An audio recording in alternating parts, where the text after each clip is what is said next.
কি মৃত্যু ঝুঁকি এখানে? এটা যেটা পাহাড় যদি 10,000 উঠেন কিন্তু কেউ বাঁচতে পারবে না। আমরা সংবাদ পেয়েছিলাম যে এখানে পাহাড়ের খুব ঝুঁকিপূর্ণ জায়গায় নতুন আগত রোহিঙ্গা কিছু শেল্টার বানিয়ে বসবাস করছিলেন। জায়গাটা আপনারা দেখতেই পাচ্ছেন, খুবই ঝুঁকিপূর্ণ। দুই পাশেই উঁচু পাহাড় আছে এবং ব্যাপক পরিমাণে যদি বৃষ্টি হয়, টানা 2-3 দিন বৃষ্টি হয়, তাহলে ধসে তাদের চাপা পড়ার আশঙ্কা আছে। তো সেই ঝুঁকি বিবেচনায় আমরা টেকনাফ থানা পুলিশ এবং এপিবিএন এর সহায়তায় আজকে এখানে একটা উচ্ছেদ করছি। আমাদেরকে সর্বতোভাবে স্থানীয় মেম্বার সহায়তা করছেন। আর সবচেয়ে বড় যে বিষয়টা, যেটা নিয়ে হয়তো আপনারা প্রশ্ন করবেন পরে, আমি বলে দিচ্ছি যে এখানে যে রোহিঙ্গারা আছেন তাদেরকে তাদের আত্মীয় স্বজনের বাসায় প্রথমত পাঠিয়ে দেওয়া হবে।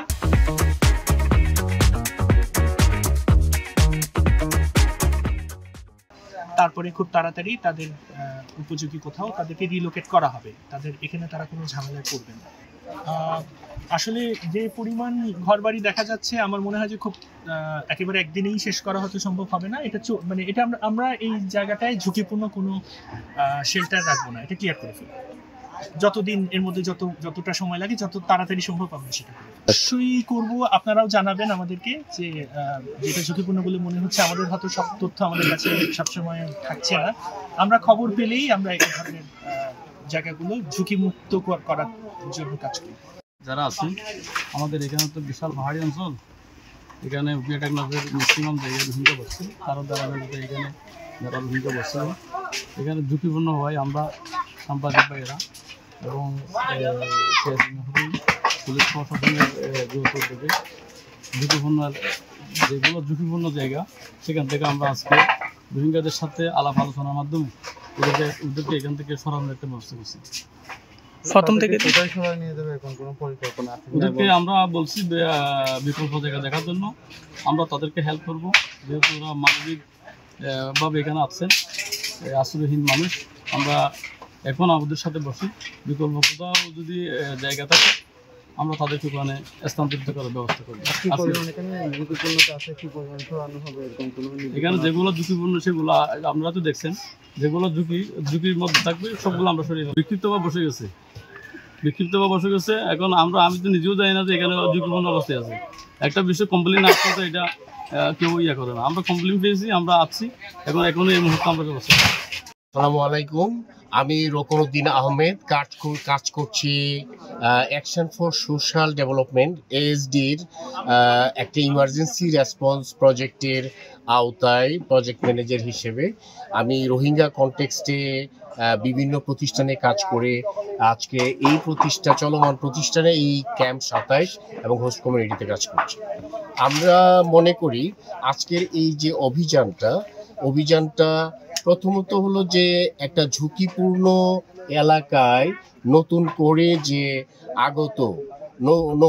করে আগত যে রোহিঙ্গা যারা এখানে অবস্থান নিয়েছে তাদেরকে বসবাসের জন্য UNHCR বা অন্য কোনো প্রতিষ্ঠানের রেজিস্টারকৃত তারা নয়। তারা এখানে অনেকটা মানবেতরভাবে প্রবেশ করেছে। তাদের অনুপ্রবেশে এখন আমরা মনে করি যে এখানে পরিবেশ এবং প্রতিবেশের একটা বিঘ্ন ঘটছে। পাশাপাশি এখানে যে ঝুঁকিপূর্ণ এলাকায় তাদের যে অবস্থান নেওয়াটা, নতুন করে পাহাড় কেটে তারপর একটা ছোট কটেজ বানিয়ে তাদের যে অবস্থান নেওয়াটা, এটা আমরা মনে করি সঠিক নয়। আমরা মনে করি যে UNHCR এর মাধ্যমে এবং গণপ্রজাতন্ত্রী বাংলাদেশ সরকারের যে RRC স্যারের বা CIC অফিসের সহযোগিতায় তাদের কোনো একটা ব্যবস্থা হওয়া দরকার। কিন্তু আজকে যে পাহাড় কেটে তাদের অবস্থানটা যে কোনো ল্যান্ডস্লাইড বা অন্যান্য ঝুঁকিকে নির্দেশ করে, আমরা এর বিপক্ষে। আমরা মনে করি তাদেরকে উচ্ছেদের যে পদক্ষেপটা নেওয়া হয়েছে সেটা খুব দ্রুততর সময়ের ভিতরে তাদের নতুন অবস্থায় নিয়ে যাক এবং তাদেরকে অ্যাকোমোডেট করার বা তাদেরকে একটা অবস্থান থাকার ব্যবস্থা করতে পারে কিনা সেটা কর্তৃপক্ষ বিবেচনা করুক। আমরা মানবিক কর্মী হিসেবে আমরা মনে করি যে তাদের এই মানবতার অবস্থাটা আরও মানবতার দিকে নিয়ে যাবে, কিন্তু কোনো অবস্থাতেই তারা যে অবস্থায় আছে এটাকেও আমরা সমর্থন করতে পারি না। কারণ তারা যদি আরেকটা ঝুঁকির মধ্যে আমাদেরকে ফেলে দেয় তাহলে আমরা মনে করি আমাদের হোস্ট কমিউনিটিরও একটা, এবং এখানে যারা FDMN কমিউনিটির যারা আছে তাদের জন্য অসুবিধা। অনুপ্রবেশকৃত নতুন যারা আছে তাদেরকে নিয়ে একটি ভাবনার বিষয়। এটা নিয়ে CIC স্যারের অফিস ভাবতে পারে, এটা তারার ভাবনার পরে তারা যে পদক্ষেপটা নিবে সেটাকে আমরা সমর্থন করি। কিন্তু তারা যেভাবে পাহাড়ের উপরে অবস্থান নিয়েছে এটা আমরা সমর্থন করি না। আবার পাশাপাশি হলো পাহাড়ের অবস্থান নেওয়ার পরে তাদের যে স্থাপনা দ্রুত ভেঙে ফেলার যে বিষয়টা, এটা দ্রুত ভেঙে ফেললেও অতি দ্রুত আবার তাদেরকে কি পরিবেশে নিবে সেটাও চিন্তা করা দরকার। আমি মনে করি একজন উন্নয়ন কর্মী হিসেবে।